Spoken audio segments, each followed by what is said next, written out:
ओम शांति। आज 21 मई 2026 आज की साकार मुरली के अनमोल मधुर महावाक्य सुनेंगे। मीठे मीठे बाबा के मीठे बच्चे, श्रीमत पर चलकर सबको सुख दो। आसुरी मत पर दुख देते आए, अब सुख दो, सुख लो। प्रश्न है, बुद्धिमान बच्चे किस राज को समझने के कारण ऊंच पद पाने का पुरुषार्थ करते हैं? बुद्धिमान बच्चे किस राज को समझने के कारण ऊंच पद पाने का पुरुषार्थ करते हैं? उत्तर है, वह समझते हैं कि ये दुख और सुख, हार और जीत का खेल है।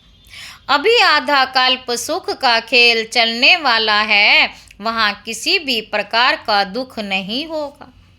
अब नई राजधानी आने वाली है, उसके लिए बाप अपना परम धाम छोड़कर हम बच्चों को पढ़ाने आए हैं। अब पुरुषार्थ कर ऊंच पद लेना है।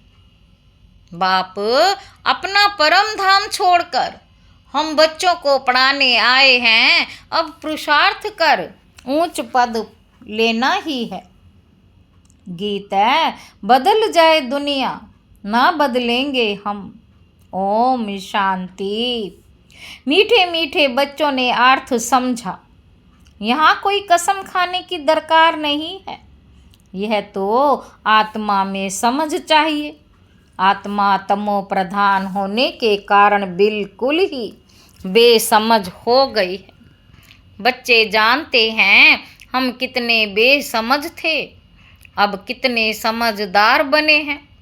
दूसरे सत्संग आदि में ये बातें होती नहीं। वह शास्त्र रामायण आदि पढ़ते हैं, एक कान से सुना दूसरे कान से निकल जाता है, कोई प्राप्ति नहीं।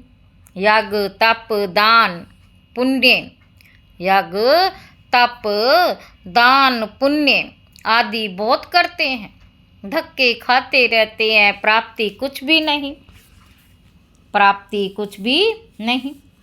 इस दुनिया में कोई को सुख है नहीं। अब बाप सारी समझ देते हैं, सबको सुख शांति देने वाला एक ही बाप है। मनुष्य तो बिल्कुल ही घोर अंधेरे में है।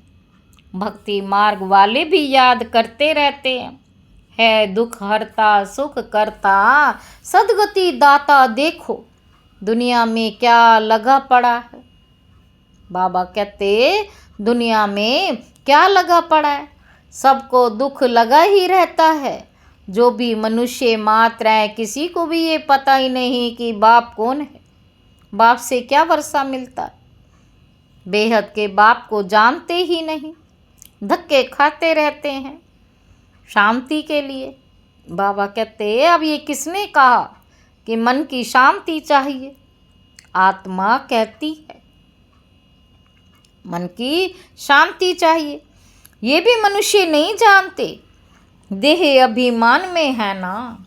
साधु संत आदि सब दुखी, सब शांति चाहते हैं।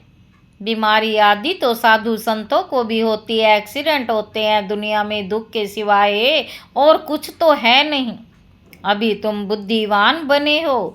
बाप ने समझाया है, ड्रामा के अंदर नई दुनिया और पुरानी दुनिया, सुख और दुख का खेल बना हुआ है। बाप ने तुम्हारी बुद्धि का ताला खोला है और सब मनुष्य मात्र की बुद्धि को गोदरेज का ताला लगा हुआ है।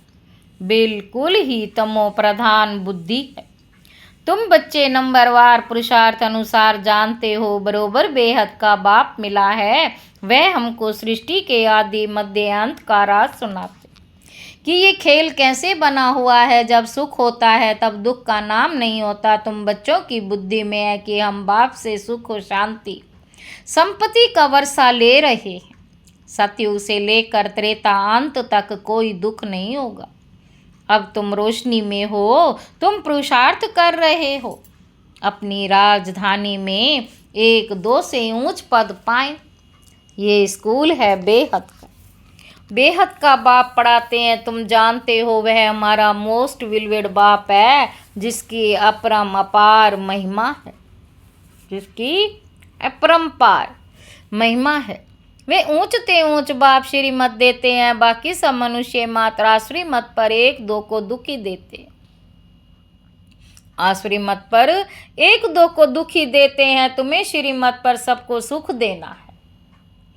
बाबा कहते इस ड्रामा में हम एक्टर्स हैं, ये कोई भी नहीं जानते, तुम बच्चे अब समझते हो। इस ड्रामे में भारतवासियों का ही ऑलराउंड पार्ट है। आगे तो तुम कुछ भी नहीं जानते थे, अब तो मूल वतन से लेकर सूक्ष्म वतन, स्थूल वतन सबको तुम जान गए हो। तुमको सच्चा ज्ञान है। परम पिता परमात्मा हमको इन द्वारा पढ़ा रहे हैं। परम पिता परमात्मा इन द्वारा पढ़ा रहे हैं। बाबा हमको त्रिलोक का सारा ज्ञान दे रहे हैं। ये है ही कांटों का जंगल। बाबा कहते बच्चे जानते हैं, अभी हम कांटों से फूल अर्थात मनुष्य से देवता बनते हैं। यहाँ तो छोटे बड़े सब दुख देते हैं। गर्भ में माता को बच्चे दुख देते हैं।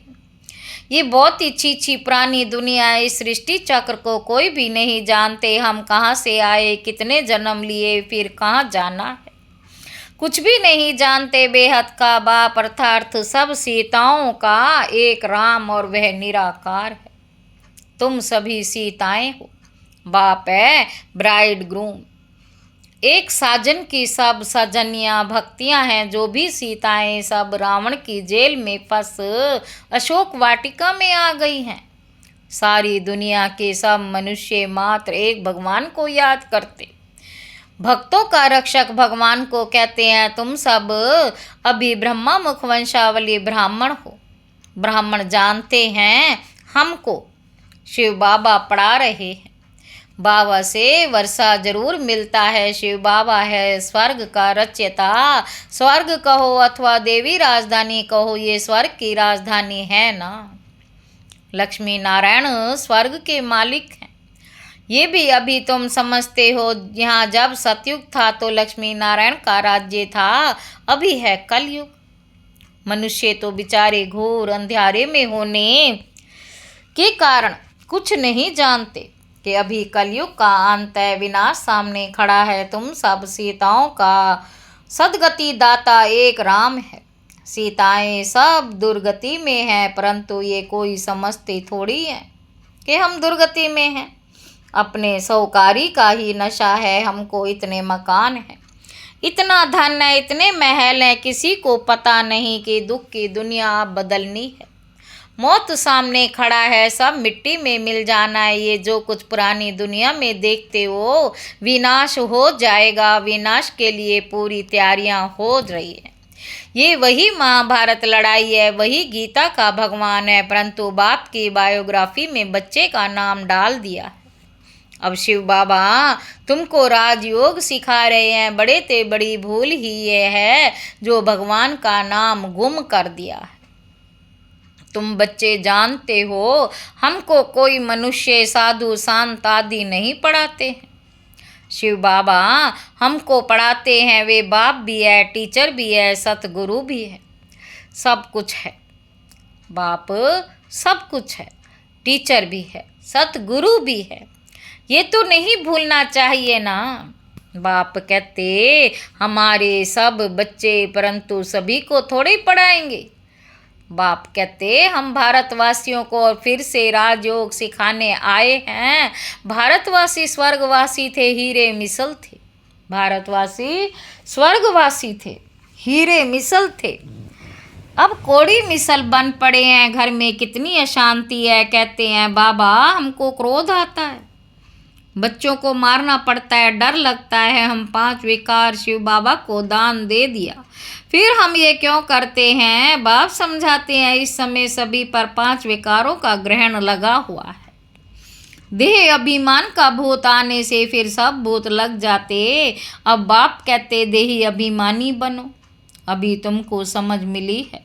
सतयुग में भी हम आत्म अभिमानी थे। समझते हैं आत्मा का ये शरीर अब पुराना हुआ, आयु पूरी हुई है, इसलिए ये शरीर छोड़ अब नया लेना है। सर्प का मिसाल, सर्प की एक खाल पुरानी होती है, तो फिर दूसरी नई ले लेते हैं। ये दृष्टांत है सतयुग के लिए। वहाँ तुम ऐसे शरीर छोड़ते हो, दुख की कोई बात ही नहीं रहती। यहाँ कितना दुख होता है, रोना पीटना आदि रहता है। अब तुम बच्चे जानते हो ये पुरानी खाल है, यहाँ कोई नई खाल नहीं मिलनी है। ये अंतिम पुरानी जुत्ती है।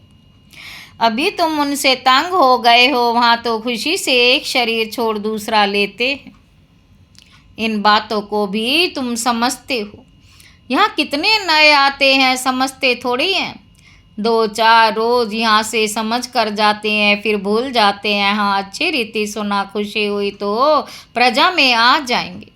प्रजा भी तो ढेर बननी है ना। यह है ईश्वर का दर अथवा घर। तुम ईश्वर के घर में बैठे हो। परम पिता अपना परम धाम छोड़ यहाँ साधारण तन में आकर बैठा है। वहाँ तो बाप के पास आत्माएं रहती हैं। यहाँ संगम पर बाबा खुद आया है पतितों को पावन बनाने। उनको शिव निराकार ही कहते हैं। निराकार बाबा को आत्माएं ओ गॉड फादर कह पुकारती हैं। मनुष्य बिगड़ समझ के कह देते हैं ओ गॉड फादर। इन लक्ष्मी नारायण को भी यूरोपियन लोग भगवती भगवान कहते। इन्हों को कैसे किसने बनाए? बाबा कहते इन देवताओं को कहते हैं आप सर्वगुण संपन्न 16 कला संपूर्ण हो। फिर खुद को क्या कहते हो? देवताओं को कहते हैं आप 16 कला संपूर्ण सर्वगुण संपन्न संपूर्ण हो। फिर खुद को क्या कहते हो? ये नहीं जानते। ये भी मनुष्य हैं, भारत में ही राज्य करके गए। उनके आगे जाकर महिमा गाते, आपको अपने को नीच पापी कहते रहते। श्री कृष्ण के मंदिर में भी जाकर महिमा करेंगे शिव की, ये महिमा नहीं करेंगे। उनकी महिमा अलग है। अक्सर करके शिव के पास जाते हैं तो कहते हैं भर दो झोली। फिर कह देते वह भांग पीने वाला है, धतूरा खाने वाला है। अरे वहाँ भांग धतूरा कहाँ से आई? कुछ भी समझ नहीं, मांगते रहते हैं पति चाहिए, ये चाहिए। दीप माला पर भी लक्ष्मी का आह्वान करते। वह कौन है ये किसी को भी पता नहीं। 8-10 भुजाएं कभी होती हैं क्या? ये चतुर्भुज रूप दिखाते हैं क्योंकि प्रवृत्ति मार्ग है, उनका नाम विष्णु रख दिया। ये प्रवृत्ति मार्ग है और उनका नाम विष्णु रख दिया। लक्ष्मी नारायण तो सतयुग में रहते हैं। मनुष्यों को ये पता ही नहीं कि विष्णु के 2 रूप लक्ष्मी नारायण द्वारा पालना होती है। चित्रों में लक्ष्मी को 4 भुजाएं दे देते। 4 भुजा वाला को बच्चा होगा तो उनको भी 4 भुजा होनी चाहिए। कुछ भी समझते नहीं। तुम अभी समझते हो बाबा, जब तक नहीं आए थे तो हम भी कुछ नहीं जानते थे। जब तक बाबा नहीं आए थे तब तक हम भी कुछ नहीं जानते थे। सारे विश्व के आदि मध्य अंत को जान गए हैं। बाप आकर पतित दुनिया को पावन बनाते हैं, बुलाते भी हैं हे पतित पावन आओ। अब परमात्मा कैसे आए, कैसे आकर पतितों को पावन बनाए? बाप कहते हैं 5000 वर्ष पहले हमने देवी साम्राज्य बनाया था। फिर तुमने 84 जन्म कैसे लिए ये समझ आगे तुम्हारी बुद्धि में बिल्कुल नहीं थी। इस ब्रह्मा को भी पता नहीं था। राधे कृष्ण लक्ष्मी नारायण की पूजा करते रहते, परंतु ये भी पता नहीं कि राधे कृष्ण स्वयंवर के बाद लक्ष्मी नारायण बने हैं। इसीलिए प्रिंसेज राधे प्रिंस श्री कृष्ण कहा जाता है। स्वयंवर के बाद महाराजा महारानी बनते हैं। ये जो खुद बन रहे हैं उनको भी पता नहीं था। भल कोई को दीदार भी होता है परंतु कुछ भी समझते नहीं। फिर भी भक्तों की भावना अल्पकाल के लिए पूरी करने में साक्षात्कार कराता हूँ। यहाँ तो ध्यान दीदार की बात ही नहीं। बाप तो समझाते हैं साक्षात्कार में माया प्रवेश कर लेगी तो तुम पद भ्रष्ट हो पड़ेंगे। बहुत आकर कहते हैं हमको शिव बाबा का साक्षात्कार हो। अरे तुमको समझाया जाता है फायर प्लाई कितना छोटा होता है, आंखों से देखा जाता है। आत्मा तो उससे भी छोटी बिंदी है। जैसे आत्मा है वैसे परमात्मा का रूप है। साक्षात्कार भी होगा तो उसी छोटी बिंदी का होगा। ये तो छोटी सी बिंदी है जो भ्रुकुटी के बीच में रहती है। आत्मा को साक्षात्कार हो तो भी समझेंगे कुछ भी नहीं। बाबा कहते हैं तुम बच्चे जानते हो, अभी हम शिव बाबा की संतान हैं, सब ब्रह्मा कुमार कुमारियां शिव बाबा से वर्षा ले रही हैं। हमारी एम ऑब्जेक्ट भी यही है, स्टूडेंट है ना। बाबा कहते तुम कहते हो बाप से सहज राजयोग सीखने आए हैं, बाप से सहज राजयोग सीखने आए हैं, ये एम ऑब्जेक्ट है, ये बच्चों को भूलना नहीं चाहिए। भक्ति मार्ग में भक्त लोग देवताओं के चित्र साथ में रखते हैं, फिर तुमको ये त्रिमूर्ति का चित्र पॉकेट में रखना चाहिए। इस शिव बाबा द्वारा हम ये लक्ष्मी नारायण बन रहे हैं। अच्छा, मीठे मीठे सिकी लधे बच्चों प्रति माता पिता बाप दादा का याद प्यार और गुड मॉर्निंग। रूहानी बाप के रूहानी बच्चों को नमस्ते। हम रूहानी बच्चों के रूहानी बाप दादा को याद प्यार और गुड मॉर्निंग। नमस्ते बाबा, नमस्ते, शुक्रिया बाबा, शुक्रिया। धारणा के लिए मुख्य सारे पहला पॉइंट है, शिव बाबा को विकारों का दान देकर फिर कभी वापस नहीं लेना है। देह अभिमान के भूत से बचना है, इस भूत से सब भूत आ जाते हैं, इसीलिए आत्म अभिमानी बनने का अभ्यास करना है।